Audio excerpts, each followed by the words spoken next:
Hello বন্ধুরা, কেমন আছেন সবাই? আশা করি সবাই ভালো আছেন।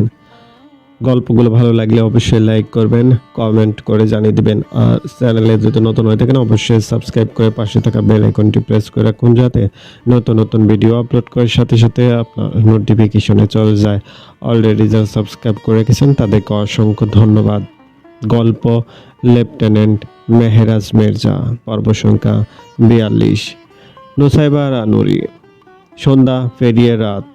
ঈশার আজানের সময় ঘুম ছুটে যায় প্রেয়সীর। ঘুম থেকে জাগার পরেই নাকে ভেসে আসে একটা চন্দনের ঘ্রাণ। প্রেয়সীর চিনতে অসুবিধা হয় না এটা কার ব্যবহৃত পারফিউমের ঘ্রাণ। প্রেয়সী চোখ মেলে তাকায় সাথে সাথে, তবে আশ্চর্য কিছুই দেখতে পাচ্ছে না সে।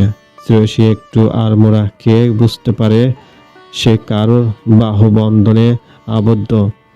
আর পুরো ঘরটা অন্ধকার, ফ্যান চলছে ঘরে, সেটারই শব্দ ভেসে আসছে ও কানে। ঘরের ভিতরে হলুদ বাবের একটা ড্রিম লাইট জ্বলছে। তার আলতো আভায় শ্রেয়সী মেহেরাজের বুক থেকে মাথা তুলে উপরে তাকাতেই মেহেরাজের ছোট ছোট করে কাটা চাপদারি শ্রেয়সীর মুখে ফুটে যায়।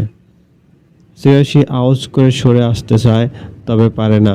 মেহেরাজ তাকে জড়িয়ে রেখেছে বুঝতে পেরে শ্রেয়সীর লজ্জায় শেষ। বাইরের কেউ জানলে কি হবে? তাদের বিয়ে হয়েছে কিছুদিন আগে, এটা তো ফাহিম ভাই আর ইরু বাদে কেউ জানে না। তাহলে ওরা কি ভাববে? সি, আর এই লোক এখানে এলো কিভাবে? শ্রেয়সী মেহেরাজের হাত ছাড়ানোর জন্য ছটফট শুরু করতে মেহেরাজ চোখ বুঝেই বিরক্তি কণ্ঠে বলে, উফ, ডিস্টার্ব করো না লিটল বার্ড। ছাড়ুন, অশুদ্ধ লোক। আপনি এখানে কেন? ছাড়ুন, আমাকে ধরছেন কেন? আমি আমার বউকে ধরছি, তোমাকে না। মেহেরাজ ঘুম ঘুম কণ্ঠে শুনে শ্রেয়সীর লজ্জায় রাগে কিছু ভেবে পাচ্ছে না। শ্রেয়সী ছাড়া পাওয়ার জন্য মেহেরাজের কয়েকটা দাড়ি ধরে টান দিতেই মেহেরাজের ঘুম পুরোপুরি ভেঙে গেল। সাথে সাথে উঠে বসে নিজের থুতনিতে হাত দিল। তা দেখে শ্রেয়সী ঠোঁটের নিচে হাসি চেপে রাখল।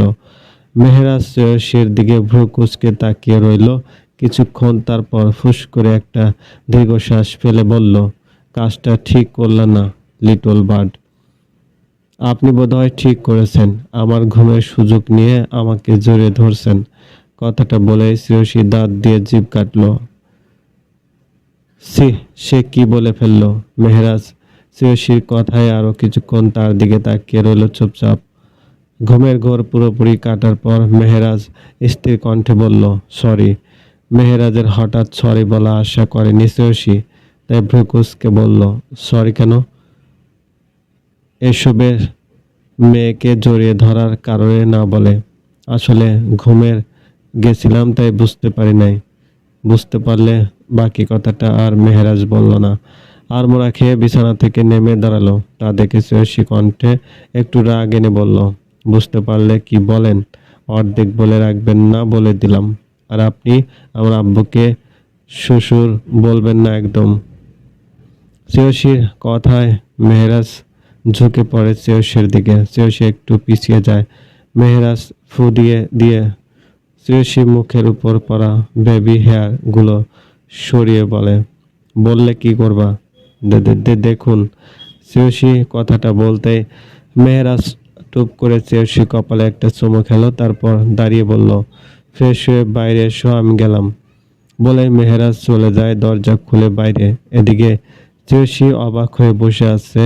এই লোক কি তাকে হুটহাট চুমু খাওয়ার জন্য বিয়ে করেছে?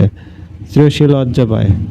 কাল রাতে স্বপ্ন হলেও আজ মানুষটার বুকে মাথা দিয়ে ঘুমাতে পেরেছে। ইশকে লজ্জা। শ্রেয়সী বিছানা থেকে নেমে বিছানা গুছিয়ে এলোমেলো চুলগুলো গার্ডার দিয়ে বেঁধে ওয়াশরুমে যেতে যেতে মেহেরাজের কথা ভেবে বিড়বিড় করে বলে, অশুদ্ধ পুরুষ। সময় গড়িয়েছে কয়েকদিন। কাল বাদে পরশু মেহেরাজ আর শ্রেয়সীর বিয়ে। দুই পরিবারেই বেশ আয়োজন চলছে বিয়ের। সিয়াম সেদিন আর বাড়িতে আসেনি, কারণ তার ঢাকার কাজ মেটেনি, যার ফলে আনাম মিয়া রেগেছিল। তবে সিয়াম সেখান থেকে কয়েকটা মেয়ে জোগাড় করে দেওয়ায় আনাম মিয়া আর কিছু বলেনি। তবে আনাম মিয়ার চোখ সর্বস্ব শ্রেয়সীর উপর। শ্রেয়সীকে সে ধরবেই সামনাসামনি। সেদিন আলতাফ শেখের বাড়িতে দেখার পরপরই আনাম মিয়া অস্থির হয়ে গেছে। প্রথমে সিয়ামকে ভালোভাবে বলবে, না মানলে পরে মানিয়ে নেবে, সেসব আইডিয়া আনাম মিয়ার জানা আছে। এই কয়েকদিনের পরিবেশ বেশ ঠান্ডা, যেমন ঠান্ডা হয় বড় কোনো ঝড় আসার আগে চারিপাশের পরিবেশ। অনুভব চ্যাটার্জির কোনো সূত্র আর খুঁজে পায়নি কেউ। হাওয়ার বেগে এসে হাওয়ার বেগে হারিয়ে গেছে। তবে শামচুর মরার দুদিন বাদে তার লাশ থানার সামনে গাছে ঝুলন্ত অবস্থায় পাওয়া যায়। তবে সিসি ক্যামেরাতেও কিছু পাওয়া যায়নি। পুলিশ এখনও তদন্ত করে যাচ্ছে। ইরু সৎমা রোগেয়া ইরুকে খুঁজে না মেয়ে থানায় গেলে তার কেস ফাইল নেওয়া হয়, তবে কোনো কাজ হয় না। পরে 3 দিন বাদে ফাইল নিজে ইরুকে নিয়ে রোকেয়ার বাড়িতে আসে। প্রথমে ইরুকে দেখে রোকেয়া রেগে মারতে গেলেও পরে ফাহিমকে দেখে আর বিয়ে হয়েছে শুনে কিছু বলে না, কারণ সে জানে তার এত টাকা নেই যে এই উকিলের বিরুদ্ধে কেস করবে। কিন্তু জমিটা হাতাতেই হবে, সেজন্য যথেষ্ট ভালো আচরণ করেছে ওদের সাথে। তুহিন আগের চেয়ে সুস্থ। তোহা শিয়াম যেদিন বাড়িতে ফিরেছে তার আগের দিন ফিরেছে, তবে কেউ কিছু বলেনি শিয়ামকে যে তোহা এই কফিল বাড়িতে ছিল না। কারণ শিয়াম একদিন কল দেয়নি, তাই আর এসব বলে কথা বাড়াতে চাচ্ছে না কেউ। বিছানায় এক করে মনমরা হয়ে বসে তোহা, চোখের কোণে পানি স্পষ্ট।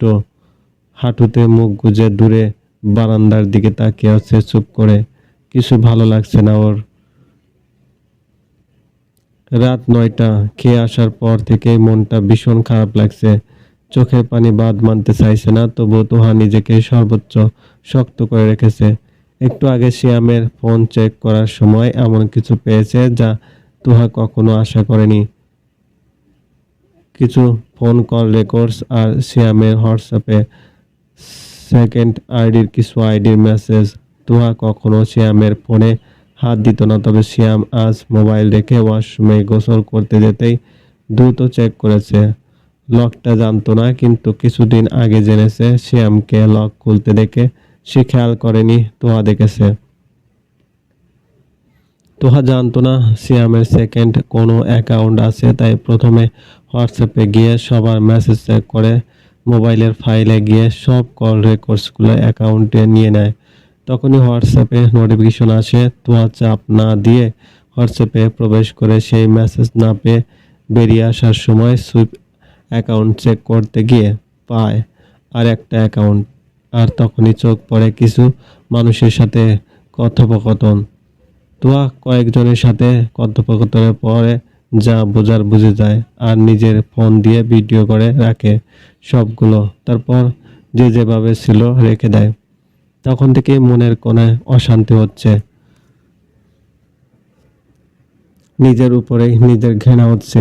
তবে তোহা জানে তোহাকে এখন শক্ত থাকতে হবে আর সময় পেলে সব মেসেজগুলো পড়তে হবে। তোহার ভাবনার মাঝে ওয়াশরুম থেকে ভেজা চুল মুছতে মুছতে বের হয় শিয়াম। পরনে একটা লুঙ্গি আর টি শার্ট। বের হয়ে সবার প্রথমে চোখ পড়ে তোহার উপর। মনমরা হয়ে বসে আছে। শিয়ামের ভ্রু জোড়া কুঁচকে যায়। কি হলো তার বউয়ের? শিয়াম চুল মুছে তোহার পাশে গিয়ে বসে, তারপর শান্ত কণ্ঠে বলে, কি হলো জান, হঠাৎ মন খারাপ কেন, কি হয়েছে? তোহা চোখ বুজে নিল। শিয়ামের পাশে ঘৃণায় গা গুলে উঠছে ওর। চোখ বেয়ে এক ফোঁটা পানি গড়িয়ে পড়তেই সিয়াম এবার বেশ সিরিয়াস হয়ে যায়। তারপর তোহার কাঁধ ধরে নিজের দিকে করে তোহার মুখের দিকে তাকিয়ে বলে, কি হয়েছে? কি হয়েছে তোমার? কাঁদছো কেন? এই তোহা, কিছু না, বলো। সিয়াম বেশ উত্তেজিত হলো এবার। তোহাকে খুব ভালোবাসে ও, আর তার বোকা বউটাও তাকে ভালোবাসে। এই বিশ্বাস তার মনে সমুদ্রে নেয়। তোহা সহজে কাঁদে না, আবার মন খারাপ করে না, তবে শিয়ামের কাছে সব খুলে বলে। শিয়াম তোহার মাথায় হাত দিয়ে নিজের কাছে টেনে নিল। তোহার মাথা এসে ঠেকে শিয়ামের বুকে। তোহা একটা ডোক গিলে নেয়। মন চাচ্ছে সর্বশক্তি দিয়ে এই মানুষটাকে সরিয়ে দিতে, তবে তোহা পারবে না। মুখ ভেঙে কান্না আসছে। হাতে নাতে প্রমাণ পাওয়া পর্যন্ত তাকে অপেক্ষা করা লাগবে। শিয়াম তোহার মাথায় হাত বুলিয়ে দিয়ে বলে, কেউ কিছু বলেছে তোমাকে? তোহা না সূচক মাথা নাড়ায়। শিয়াম আবার বলে, তাহলে কি হয়েছে বলো জান। আমার অস্থির লাগছে, তোমার চোখে পানি দেখলে আমার খারাপ লাগে। সিয়ামের কথায় তুহা মনে মনে তাচ্ছিল্য হাসে, তারপর মুখে বলে, ননদিনী আর 2 দিন বাদে চলে যাবে, বাড়িটা ফাঁকা হয়ে যাবে। সারাদিন সময় কাটবে কি করে ওর সাথে খুনসুটি না করে। তুহা কথাটা মন থেকে বলেছে, শ্রেয়সী চলে যাবে ভাবতে চোখের কোণ ভিজে উঠেছে। তবে আসল কথা লুকানোর জন্য কথাটা পারফেক্ট ছিল। তুহার কথা শুনে শ্যাম একটা দীর্ঘশ্বাস ফেলে বলল, সবারই তো একদিন যেতে হয় জান, আর ও তো একেবারে যাচ্ছে না, আসবে যাবে। আর ভিডিও কলে কথা বলবা, মন খারাপ করো না তো, এখন হাসো। তুমি তো জানো তুমি মন খারাপ করলে বনুও মন খারাপ করবে লক্ষ্মী। শ্যামের আদুরে কথায় তুহা মিথ্যা একটা হাসি আসলো। শ্যাম তুহার মাথায় একটা চুমু দিয়ে বলল, মন খারাপ করো না। আচ্ছা। শ্যাম তুহাকে ছেড়ে উঠে বারান্দায় চলে যায় তোয়ালে নেড়ে দিতে। তখন তুহা কান্না মাখা চোখে তাচ্ছিল্যে হাসি ফুটিয়ে তোলে ঠোঁটে, তারপর বাম হাতের তালু দিয়ে নিজের চোখের পানি মুছতে মুছতে ঘৃণা ভরা দৃষ্টিতে বারান্দায় দাঁড়ানো শ্যামের দিকে তাকিয়ে বিড়বিড় করে বলে, আপনি হলেন মাছের কাঁটার মতো শ্যাম শেখ, যা হুট করে গলায় বাঁধার পর আর কেউ গলা থেকে না ছাড়ানো পর্যন্ত স্বস্তি পায় না, তেমনি আপনার গলায় পাপিষ্ঠ আপনি যতদিন বেঁধে আছেন আমিও স্বস্তি পাব না। কথাটা বিড়বিড় করে বলে তোহা, চোখ বেয়ে অবাধ্য এক ফোঁটা পানি পড়তেই বুকের ভিতর কেমন মুচড়ে ওঠে। তা দেখে তোহা নিজেকে সামলিয়ে একটা দীর্ঘশ্বাস ছেড়ে একইভাবে ভাঙা গলায় বিড়বিড় করে বলে, আপনাকে মারতে আমার ভীষণ কষ্ট হবে শ্যাম শেখ, রুহ অব্দি কেঁপে উঠবে আপনার শ্যুট করতে। চলবে। গল্পটি ভালো লাগলে অবশ্যই লাইক করবেন, কমেন্ট করে জানিয়ে দিবেন। চ্যানেলে যদি নতুন হয়ে থাকেন অবশ্যই সাবস্ক্রাইব করে পাশে থাকা বেল আইকনটি প্রেস করে রাখুন, যাতে নতুন নতুন ভিডিও আপলোড করার সাথে সাথে আপনার নোটিফিকেশন চলে যায়। অলরেডি যারা সাবস্ক্রাইব করেছেন তাদেরকে অসংখ্য ধন্যবাদ।